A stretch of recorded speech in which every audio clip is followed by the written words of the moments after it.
What's up, everybody? Thank you for joining us. Breaking Bread, the podcast.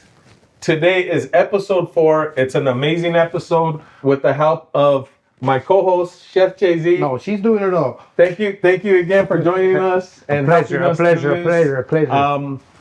I'd like to introduce you guys to Ariah. She is our special guest today. She is making something so delicious today. Homemade green enchilada casserole. Am I right? Yes. She's a high school student doing her thing in the kitchen, and also advocating for those who may have been in the foster system. She knows that situation personally. She comes from the foster system in her elementary days till today. She's doing great things, and she's here to share her recipe with us. What you got going on today, Ariah? So I'm just gonna be cooking a dish that my dad's made for me and my siblings.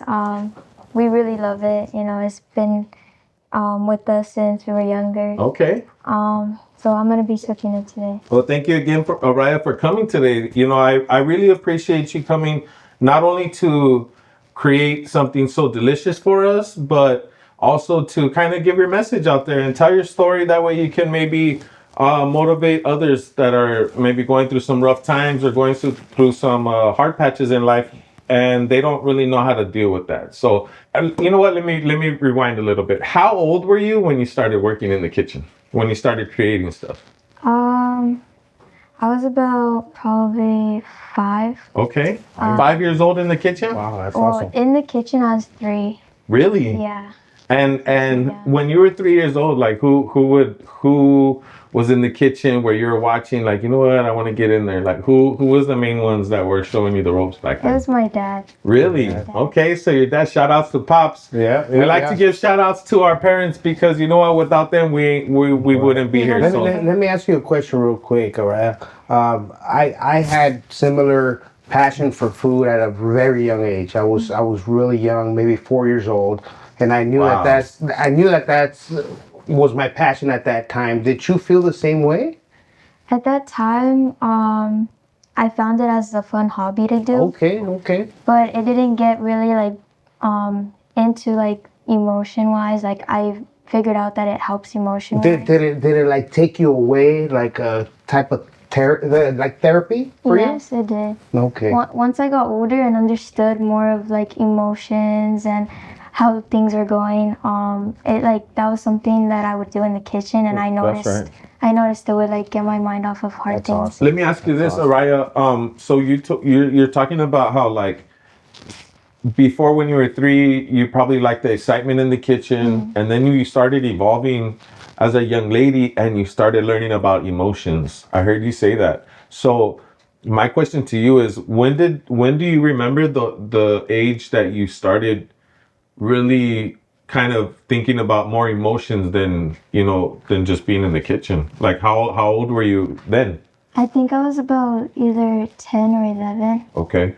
That's when you started feeling like you really started feeling the therapeutic side of cooking. Yeah. Got you. Okay. During our monitored visits, we would go to the park and do little fun things. So they would ask us oh, what do you want to eat? And we would Nice. usually say, oh, can you make the green enchiladas? Because that was our favorite thing to eat. Okay. That's pretty cool. I'm sorry, but could we go back to what you just said, the monitoring visits? What does that mean for somebody that's watching, or somebody Yeah. that? So you were in foster care, obviously, right? Yes. So your dad will come visit you. My mom and my dad would monitor visits. It's just they had to pay someone to watch us on our visits. Okay. Because of courts. Okay. They wanted to make sure everything was fine and there was nothing bad happening in the. So everything was like a safe environment type of Yeah, thing. make sure it was safe. And how old were you when you started? When you remember starting to deal with the supervised visits? Like what age frame was that? I think that was around 12. Okay. Around 12 years old. All right. So that's pretty fresh and not too long ago. I mean, it's been a few years, but it's right. It was not that long ago. So Let's go back real quick to the green chili enchilada.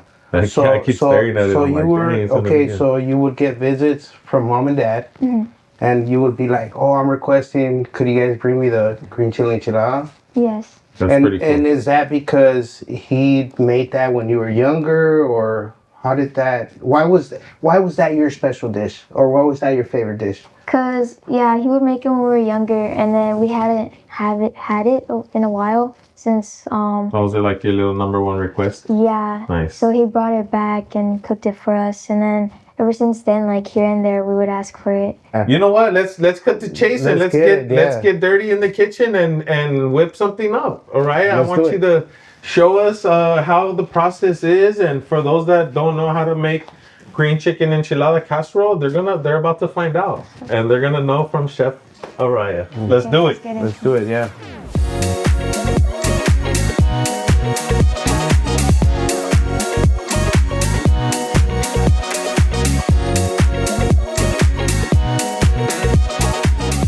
All right. Well, we've gotten to the best part, in my opinion, of Breaking Bread the podcast, and that's the breaking bread part.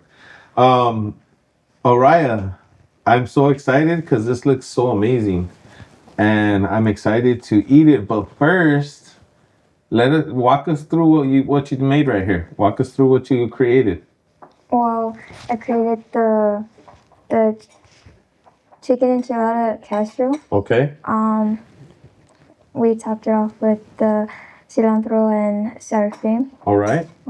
Looks amazing. Looks super good. Yeah. What do you think, Chef? Being the instructor of the show, what do you think of the way we got? Not the instructor, but you know what I mean. Trying to coach and trying to get some pointers here and there, but Heck yeah. the way Ariah executed the dish, I don't think I had to give her any pointers. That's right. I really can't wait to try it. But her techniques, just her cooking, cleaning as she went, I mean, shows that she's a young culinarian for sure. So there we go. There we go. I Well, say congratulations, Ariah. You made it to the next level. I said we go in and let's do it. try it out. All right. Is this spicy or mild? It's mild. Mild? Okay. All right, it's really cheesy, huh? Oh my gosh. I mean, really good flavors. You get the creaminess, you get the sauce, a little bit mild, spicy. The texture of the chicken, I mean, it all comes together. I mean, it's for sure a enchilada lasagna to me. I'm gonna tell you right now. I've made a few green chicken casseroles in my life, but they don't taste like this one. We have this right here. It's true what they say when they say less is more. Like in all actuality, anybody out there can make this because it's textbook. Right. Cheese, salsa, chicken. Right. And love. But George, I think it goes beyond that with Ariah. It's, first of all, why did you choose this dish? And second of all, when you eat this dish, what does it remind you of, or how does it take you back? Or, I've heard some of your story, but if you could share with everybody listening, I mean, you have an amazing story, foster care, to not even knowing or figuring out where you were going to go at a young age, being so strong, and to where you're at now, working, independent woman. I mean, tell us about that. Tell us about your journey, Well, it was harder when I was younger because as a young child, I didn't know what was going on. Social workers were just saying things here and there. They told us when they first took us out of the home, they had told us, "Don't worry, you're just gonna spend one night at your family's house," and that's what they told us. And then one night became 2 nights, 2 nights became a week, and I was like, "What's going on?" I thought we were supposed to go home. Right. Did you feel discouraged at that time? Did you feel like, nobody's gonna come and help me, or where am I gonna go, or? That's tough. Tell us a little bit more about that. So like, I'm sorry to interrupt, but those like what? How were they treating you when that one night became into 3 nights and the 3 nights became into 2 weeks? Were they showing you any love, or were they just kind of putting you to the side? Like, what was The how was family I that was with, experience? the family. Yeah. Yeah, they were acting like normal because as like I was living with my parents, that family member would take me places. Oh, okay. So we had a good like bond. But after a while, it just became like abusive, like verbally, physically, and mentally. Yeah. And so there's just a lot of abuse going around the household. Sure. With other family members holding me down, and words being said. So it was a tough time, and I So like it let was those all words fun get to me. when it first started, but then like their problems turned into your problems because you're coming into it, right? Yes. Um, how long did you spend with that family or that particular family when your journey first started in the foster system? Well, I was with that family for the whole time. Oh, So it was about like 6 years or 5.5 years oh wow. that everything That's was where going that on. you stayed with them Yes. for that long.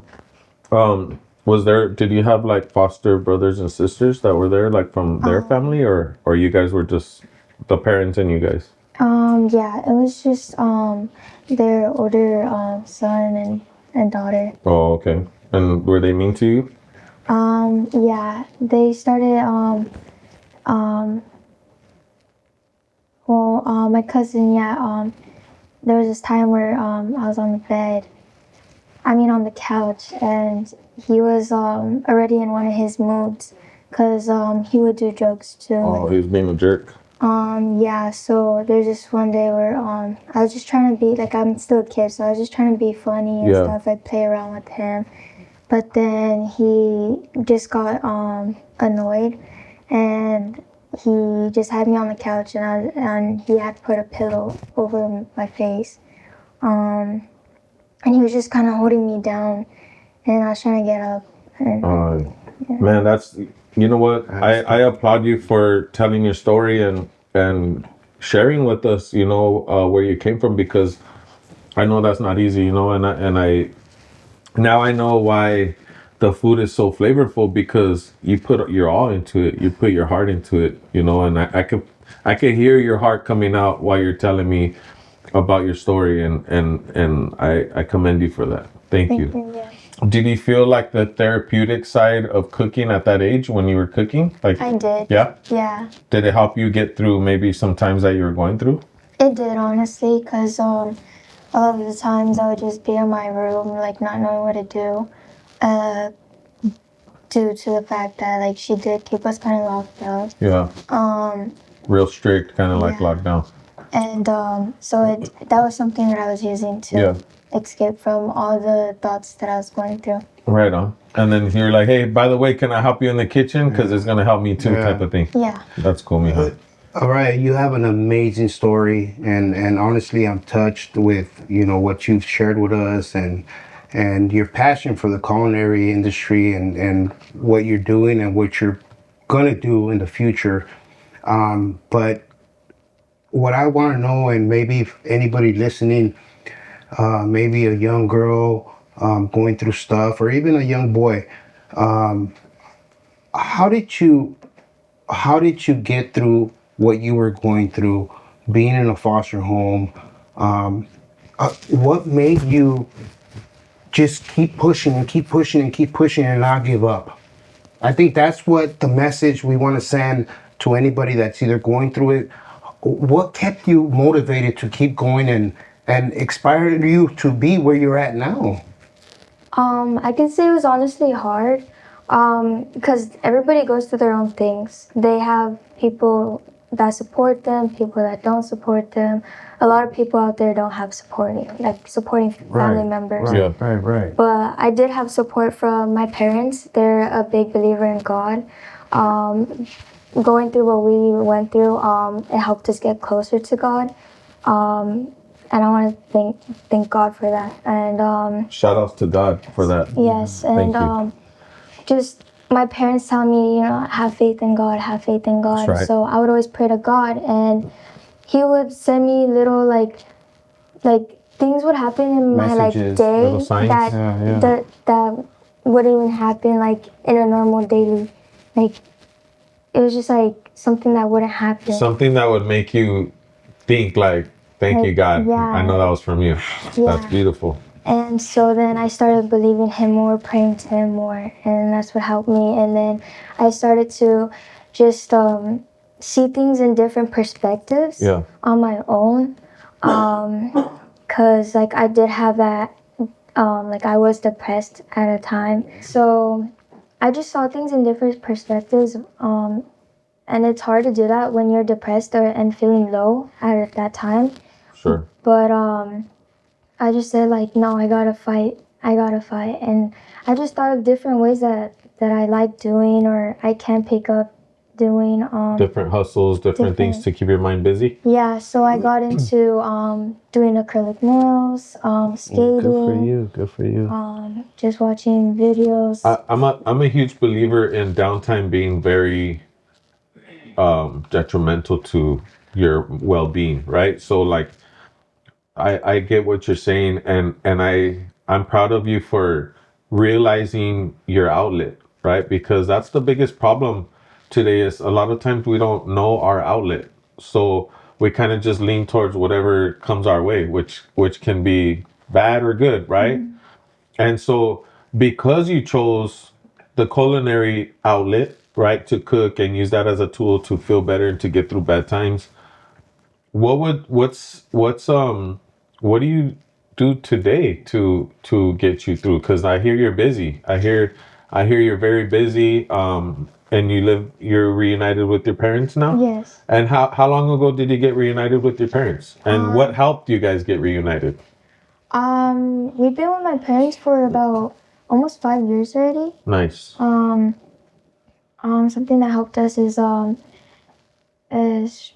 one God. He was by our side.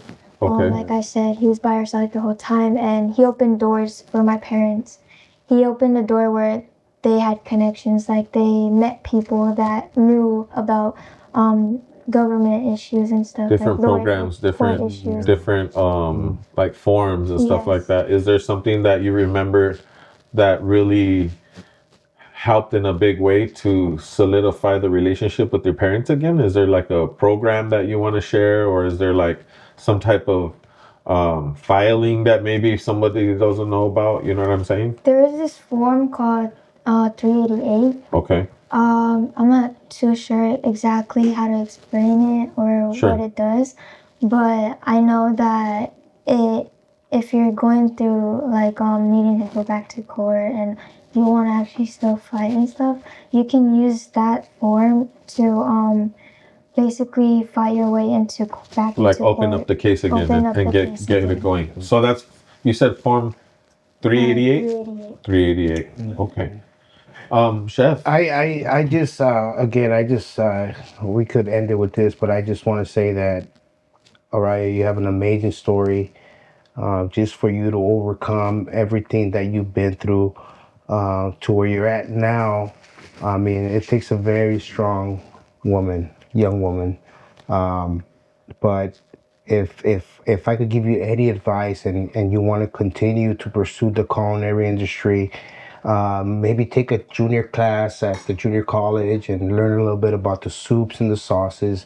And if you really like it, there's other avenues that, you could get a hold of me, George, that we could point you in the right direction. But I mean, again, your story's amazing. Keep pushing. Keep being an inspiration to other young girls that maybe are going through it or went through it, and keep showing them that there is another way. There is another way out. So There always is. we applaud you, man. You're awesome. Thank you. Yeah, I want to use my story to encourage others to Nice. And we're proud of you for that, because I think that's pretty rough. I think especially for a young lady that it's pretty rough to share your story with others, I think. And before we end, I want to know what you're doing now. If you could just sum up what you're doing now in a quick little couple words, or just something that you want to add before we close. What's Ariah doing today? Right now I'm just working, saving up money. I got myself a car, a motorcycle. Okay. Miss Independent. Okay. Yes, that's something I learned too. And where are you working at right now? Um, right now I'm working at McDonald's. Okay. I am still in school. I do go to school one day though. I'm doing independent, so I Okay. have more time to myself and Good for you. Figuring things out. Yeah, because later on I do want to open up my own little business, and I want to do a little like these little events for the youth and just anybody who needs to get their mind off of things Okay. with different hobbies like riding motorcycles or learning how to drive a car or just like little things like acrylic nails. Like I want to do making like you. a- Or Good like for you. making food. chicken enchilada Good for casserole or you, that's something like awesome. that. Everybody has their own little hobby, and Heck right yeah. now I have a lot of hobbies that I like to help others. Well, you know what? I applaud you. Like Chef Jay-Z said, we applaud you. Breaking Bread, the podcast, are proud of you, and we're really honored to have you on our show to share your story and to share your Absolutely. recipe. Thank you, Ariah. You know, and keep fighting. Um, I believe that every bad time is temporary, and you know, unfortunately we got more bad times coming ahead, but I think you have the head on your shoulder that is solid and straight, and I don't think you're gonna have a problem. I think you have greatness in your future, and we're here for anything that you may need and any support that you may need. Thank you. Thank you, and thank you for the food. It was amazing. Ladies and gentlemen, thank you for joining us again on episode 4 of Breaking Bread, the podcast. Once again, I want to thank my co-host, Chef Jay-Z, and our special guest today, Ariah, for the amazing food that she made today. Green Chicken Enchilada Casserole So good. was it. Thank you, guys. So good.